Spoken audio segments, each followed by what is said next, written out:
Hello दोस्तों, आप सभी को पता है कि ग्रुप डी के फॉर्म चल रहे हैं और जो 90% स्टूडेंट है जो ग्रुप डी का फॉर्म जिन्होंने फिल किया है, उनका हमेशा डाउट है क्योंकि ग्रुप डी में बेहतरीन तरीके से साइंस पूछी जाती है और उनका डाउट है कि हमें साइंस किस प्रकार से कवर करनी चाहिए, किस प्रकार हमें साइंस को पढ़ना चाहिए, ताकि आप मेरी तरह 25 आउट ऑफ 25, 25 आउट ऑफ 24, 23 आप इतना स्कोर आप साइंस में कर सकें। तो दोस्तों इसके लिए आपको एक बेस्ट रणनीति, बेस्ट स्ट्रैटेजी की आपको ज़रूरत पड़ेगी। किस प्रकार से आपको साइंस पढ़नी है, कौन-सी बुक आपको फ़ॉलो करनी है, किस टीचर को आपको फ़ॉलो करना चाहिए। तो दोस्तों इसके बारे में टोटल डिटेल से मैं आपको बताने वाला हूँ, तो आपसे निवेदन है कि वीडियो को एंड तक ज़रूर देखना और चैनल पे नए हो तो सब्सक्राइब कर लेना, वीडियो पसंद आए तो लाइक ज़रूर कर देना। तो दोस्तों चलते करते वीडियो को स्टार्ट। हेलो दोस्तों, मेरा नाम है योगेश प्रजापति और रेलवे स्टडी विद योगेश में आपका स्वागत है। दोस्तों आप सभी को पता है कि आज की वीडियो हमारी साइंस की स्ट्रेटेजी पर होने वाली है कि साइंस हमें किस प्रकार से पढ़ना चाहिए और आप मेरी तरह आप भी स्कोर कर सकते हैं 25 आउट ऑफ 25, 25 आउट ऑफ 24। और दोस्तों एएलपी में आपको मैं बता देता हूँ, अभी जो पेपर लगा है इसमें ओनली फॉर साइंस का मेरा एक भी गलत नहीं है और जो टेक्नीशियन है इसमें मेरे 2 से 3 गलत है साइंस के बस। तो आप भी इतना स्कोर आप कर सकते हैं, बट आपको एक बेस्ट रणनीति की ज़रूरत पड़ेगी। तो इसमें आप साइंस को जैसे स्टार्ट कर रहे हैं तो इसके लिए आपको हमेशा 3 से 4 क्वेश्चंस परेशान करते हैं कि जैसे साइंस को हमें किस टीचर से पढ़ना चाहिए, दूसरा साइंस के लिए हमें कौन-सी बुक खरीदनी चाहिए, तीसरा हमें साइंस की किस प्रकार से प्रैक्टिस करनी चाहिए और चौथा कि आपको साइंस के मॉक कब देने चाहिए। तो दोस्तों इसके लिए पहले मैं आपको बेस्ट टीचर के बारे में बता देता हूँ।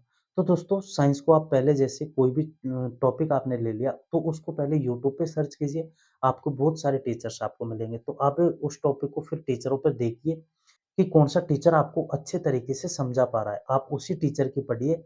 हर कोई टीचर 100% अपने आप में देने की कोशिश करता है। तो आप किसी भी टीचर को फ़ॉलो कर सकते हैं, जिसकी आपके समझ में आ रही है, आप उसी टीचर को फ़ॉलो कीजिए। कोई भी टीचर हो उससे बिल्कुल फ़र्क नहीं पड़ता, आपके जिसकी टीचर की समझ में आ रही है, आप उसी टीचर को फ़ॉलो कीजिए। तो उसके बाद में हम बुक के बारे में बात कर लेते हैं। ये एक इम्पोर्टेंट चीज़ है बुक। क्योंकि हमेशा स्टूडेंट कन्फ्यूज़ रहता है कि आज किसी टीचर ने ये बुक लॉन्च कर दी, किस टीचर ने ये बुक लॉन्च कर दी, तो आपने ये भी परचेज़ कर ली, ये भी परचेज़ कर ली, ऐसा आपको बिल्कुल नहीं करना है। आपको ओनली फॉर एक ही बुक आपको परचेज़ करनी है, आपकी मनपसंद हो गई, जो आपको अच्छी लगती है और अगर आपको नहीं पता है साइंस की बुक के बारे में, तो मैं 1-2 बुक आपके बारे में बता देता हूँ। एक तो आप यूथ की बुक आप परचेज़ कर सकते हैं, किरण पब्लिकेशन की बुक आप परचेज़ कर सकते हैं। दोस्तों मैं इन्हीं बुकों को बार-बार इसी वजह से बताता हूँ क्योंकि इनमें प्रीवियस ईयर क्वेश्चन्स हैं। अच्छे तरीके से इनके जो क्वेश्चन्स हैं, उनके नीचे इनकी डिटेल लिखी हुई है, ताकि आप क्वेश्चन्स पढ़ के अच्छे तरीके से डिटेल पढ़ के क्वेश्चन को ओवरऑल अच्छे तरीके से कंप्लीट करके याद कर सकते हैं। तो इसी प्रकार से, इसी वजह से मैं हमेशा इन्हीं बुकों के बारे में आपको ज़्यादा बताता हूँ। अगर आपके कोई और आपके पास बुक है और वो आपको अच्छी लग रही है, तो आप उसी बुक से पढ़ लीजिए, कोई दिक्कत नहीं है। क्योंकि मैं यहाँ पे किसी भी बुक का प्रमोशन नहीं कर रहा हूँ। अगर आप मेरे कहने से यूथ की बुक परचेज़ करते हैं, मेरे कहने से किरण पब्लिकेशन की बुक परचेज़ करते हैं, इसमें मुझे 0% का प्रॉफ़िट है, मुझे बिल्कुल फ़ायदा नहीं है। अगर आपकी जच रही है, तो आप परचेज़ कर सकते हैं, वरना आपके पास जो बुक है, आप उसी से पढ़िए।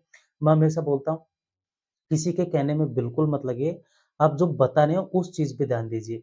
ऐसा नहीं है कि मैंने आपको यूथ की बुक के बारे में बता दिया तो आपने यूथ की बुक परचेज़ कर ली, किसी टीचर ने कोई अलग बुक के बारे में बता दिया तो आपने वो बुक परचेज़ कर ली, बिल्कुल नहीं।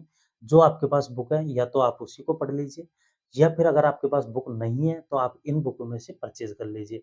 इसी वजह से बुक के हमेशा नाम बताता हूँ आपको, ताकि कोई भी स्टूडेंट बिल्कुल कन्फ्यूज़ ना रहे और इन बुकों को अच्छे तरीके से आपको पढ़ना है। पढ़ना किस प्रकार से है? ये भी एक हमेशा स्टूडेंटों का कन्फ्यूज़ रहता है। तो दोस्तों जैसे आप किसी भी टॉपिक को आप ले रहे हैं, जैसे आपने पाचन तंत्र आपने ले लिया तो आप पाचन तंत्र को अच्छे तरीके से पहले यूट्यूब से पढ़ लीजिए। अगर आपके समझ में नहीं आ रहा है बुक से, तो पहले आप यूट्यूब से पढ़ लीजिए, उसके बाद में बुक से पढ़ लीजिए, अच्छे तरीके से कंप्लीट कर लिया। उसके बाद में आपने मॉक दे लिया पाचन तंत्र का। आप सभी को पता है कि चैप्टर मॉक आपको मिलते हैं। तो जैसे आपने पाचन तंत्र का मॉक दे लिया, उसके बाद में फिर ये देखने की कोशिश कीजिए कि जो मॉक में क्वेश्चन्स गलत हुए हैं तो वो उन क्वेश्चनों में क्या मिस्टेक है, आपने अच्छे तरीके से नहीं पढ़ा या फिर वो क्वेश्चंस कोई बुक से बाहर आया है, तो आप उन ऐसे क्वेश्चनों को एक नोटबुक में नोट आउट आप कर लीजिए। ताकि आप जैसे नोटबुक का आप रिवीजन करते रहिए, बुक का आप रिवीजन करते रहिए, तो जो नए क्वेश्चंस आपके सामने आ रहे हैं, वो भी आपको याद होने चाहिए। जो बुक में क्वेश्चंस है, वो भी आपको याद होने चाहिए। आपको इस प्रकार से अच्छे तरीके से मेहनत करके और आप सही दिशा में तैयारी करके एक अच्छा खासा स्कोर आप कर सकते हैं। दोस्तों मैंने खुद ने इसी प्रकार से पढ़ा है। मैं खुद पढ़ता था जैसे मतलब कोई भी टॉपिक हो गया तो मैंने उसको पहले यूट्यूब से देखा, उसके बाद में फिर उसको बुक से पढ़ा और उसके बाद में फिर उसका मॉक दिया। जैसे कोई क्वेश्चंस मुझे अलग लगा या फिर नया आया है, जो मेरे से नहीं आ रहा है, तो मैंने उसको नोट डाउन किया। इसी प्रकार से मैंने पढ़ा है। फिर उसका रिवाइज़ की बात रह गई, तो रिवाइज़ का मैंने बुक को बार-बार रिवाइज़ किया और जो मैं नोट डाउन करता हूँ, उस नोटबुक को भी मैंने बार-बार रिवाइज़ किया। इसी प्रकार से बार-बार रिवाइज़ करने पे मेरी साइंस काफ़ी बेहतरीन हो चुकी है। और आप सभी को पता है कि साइंस भी ऐसा नहीं है कि कोई मतलब फिक्स सिलेबस है इसका, बहुत लंबी-चौड़ी साइंस है। बट जो अपने जो एग्ज़ाम में आती है, अपने उसी से मतलब है। अगर कोई ज़्यादा डिटेल से आ रही है, तो वो मेरे से नहीं होगा, तो वो मुझे उम्मीद है कि वो 95 स्टूडेंट उनको नहीं कर सकते, ऐसे क्वेश्चनों को। तो आपको अगर इतनी उम्मीद है, तो आप डेफ़िनेटली एक सिलेक्शन ले सकते हैं। तो आपको इसी प्रकार से पढ़ना है, ताकि आप एक अच्छी तैयारी और सही डायरेक्शन में आप तैयारी कर सकें। सही डायरेक्शन में तैयारी करने के लिए आपको अच्छी खासी बुक की ज़रूरत पड़ती है। बुक को ही आपको ज़्यादा से ज़्यादा टाइम देना है। आप किसी टीचर को ज़्यादा से ज़्यादा टाइम मत दीजिए। टीचर को ओनली फॉर ये समझने की कोशिश कीजिए कि ये चैप्टर कितना कठिन है, आपको इस चैप्टर को किस प्रकार से हल करना है।